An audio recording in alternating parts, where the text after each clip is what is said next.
angústia no Getsêmani. A vida do Salvador na terra foi dedicada à oração. Passou muitas horas a sós com Deus e, com frequência, suas preces sinceras subiam ao trono celeste, buscando a sabedoria e força de que necessitava para sustê-lo em sua obra e para guardá-lo de cair nas tentações de Satanás. Depois de haver celebrado a Páscoa com seus discípulos, Jesus foi com eles ao jardim do Getsêmani, onde costumava orar. À medida que caminhava, conversava com eles e os ensinava, mas quando se aproximaram do jardim, tornou-se estranhamente silencioso. Durante toda a sua vida, Jesus estivera em comunhão com o Pai. O Espírito de Deus havia sido seu guia e apoio constantes. Por todas as obras que havia feito, sempre glorificara o Pai, dizendo: Eu nada posso fazer de mim mesmo. João 5:30. Nada podemos fazer por nós mesmos. Somente quando confiamos em Cristo, podemos vencer e fazer sua vontade na terra. Devemos ter a mesma confiança simples e infantil que Jesus tinha em seu Pai. Cristo disse: Sem mim, nada podeis fazer. João 15:5. A terrível noite de agonia para o Salvador começou quando se aproximou do jardim. Parecia que a presença de Deus, que até então o sustentara, não mais o acompanhava. Começou a sentir o que significa separar-se do Pai. Cristo deveria tomar sobre si os pecados do mundo, e quando foram colocados sobre ele, parecia mais do que podia suportar. A culpa do pecado era tão terrível que foi tentado a pensar que Deus não mais o amava. Quando sentiu a enorme aversão de Deus ao pecado, deixou escapar essas palavras: A minha alma está profundamente triste até a morte. Mateus 26:38. Jesus deixou os discípulos próximo à entrada do jardim, exceto Pedro, Tiago e João, com os quais entrou no horto. Eram eles seus mais sinceros discípulos e os companheiros mais chegados. Mas não podia suportar que eles testemunhassem sua intensa agonia. Disse-lhes: Ficai aqui e vigiai comigo. Mateus 26:38. Caminhou alguns passos adiante e caiu prostrado no chão. Sentia que o peso do pecado o separava do Pai. Tinha diante de si um abismo tão grande, tão profundo, tão tenebroso, que tremia diante dele. Cristo não sofria por seus pecados, mas pelos pecados do mundo. Sentia o desagrado de Deus contra o pecado como o pecador sentirá no grande dia do juízo. Em sua agonia, Cristo se agarrou ao solo frio. De seus lábios pálidos, ouviu-se o grito amargo: Meu Pai, se possível, passe de mim este cálice. Todavia não seja como eu quero, e sim como tu queres. Mateus 26:39. Durante 1 hora, Cristo suportou sozinho aquela terrível angústia. Então foi até os discípulos, ansioso por receber uma palavra de simpatia. Mas nenhuma simpatia se manifestou, pois eles estavam dormindo. Despertaram ao som de sua voz, mas quase não o reconheceram, pois a aflição havia alterado a expressão de seu rosto.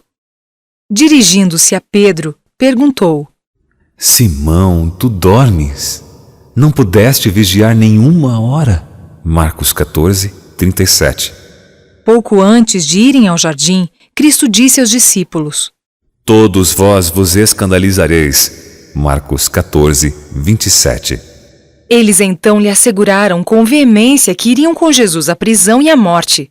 E o pobre e autossuficiente Pedro, cheio de confiança, acrescentou: Ainda que todos se escandalizem, eu jamais.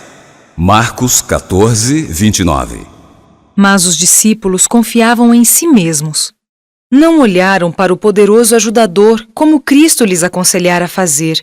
E quando ele se encontrava na hora de maior necessidade, precisando de solidariedade e orações, eles dormiam. Até Pedro dormiu. E João, o discípulo amado que costumava se reclinar no peito de Jesus, também dormia. Seguramente a afeição que João sentia pelo Mestre deveria mantê-lo acordado. Suas orações mais fervorosas deveriam ter se unido às do Mestre naquele momento de extrema aflição. O Redentor passara noites inteiras orando por seus discípulos, para que sua fé não vacilasse na hora da provação. Mas eles não puderam ficar acordados com o Mestre 1 hora sequer. Se Jesus tivesse agora perguntado a Tiago e a João: Podeis vós beber o cálice que eu bebo, ou receber o batismo com que eu sou batizado? Eles não teriam respondido tão prontamente: sim, podemos. O coração do Salvador se encheu de compaixão e simpatia diante da fraqueza de seus discípulos. Temia que eles não suportassem a prova que seu sofrimento e morte lhes traria. Ele, entretanto, não os reprovou por causa de suas fraquezas. Pensou nas provas que teriam diante de si e disse: Vigiai e orai para que não entreis em tentação. Com bondade, desculpou-lhes a falta cometida para com ele, dizendo: O espírito, na verdade, está pronto, mas a carne é fraca. Mateus 26, 41. Que exemplo de ternura e piedoso amor o Salvador nos deu! Outra vez, uma angústia insuportável se apossou dele. Exausto e no limite de suas forças, cambaleou de volta ao local onde antes havia orado e suplicou ao céu: Meu Pai, se não é possível passar de mim este cálice sem que eu o beba, faça-se a tua vontade. Mateus 26, 42. A agonia provocada por essa oração fez com que gotas de sangue fluíssem de seus poros. Outra vez buscou os discípulos, desejando encontrar conforto e simpatia, e novamente achou-os dormindo. A presença do Mestre os despertou e, quando olharam seu rosto, sentiram medo, pois viram nele manchas de sangue. Não compreendiam a extensão da angústia mental que sua face expressava. Pela terceira vez, buscou o lugar da oração. Terror e trevas profundas invadiram-lhe a alma, pois não sentiu a presença de seu Pai. Sem isso, temia que, em sua natureza humana, não poderia resistir ao duro teste. Pela terceira vez, ele repete a mesma oração. Os anjos anseiam vir em seu socorro, mas não lhes é permitido.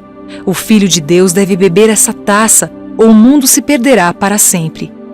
Ele vê a fraqueza do homem e o poder do pecado. O sofrimento de um mundo condenado se descortina em sua mente. Então toma a decisão definitiva. Salvará o homem a qualquer custo. Ele deixou as cortes celestes onde tudo era pureza, felicidade e glória, para salvar a única ovelha que se perdera, o único dentre os mundos criados que caíra em pecado e não abandonaria seu propósito. Sua prece agora transpira apenas submissão. Meu Pai, se não é possível passar de mim este cálice sem que eu o beba, faça-se a tua vontade. Mateus 26, 42. A divindade sofre.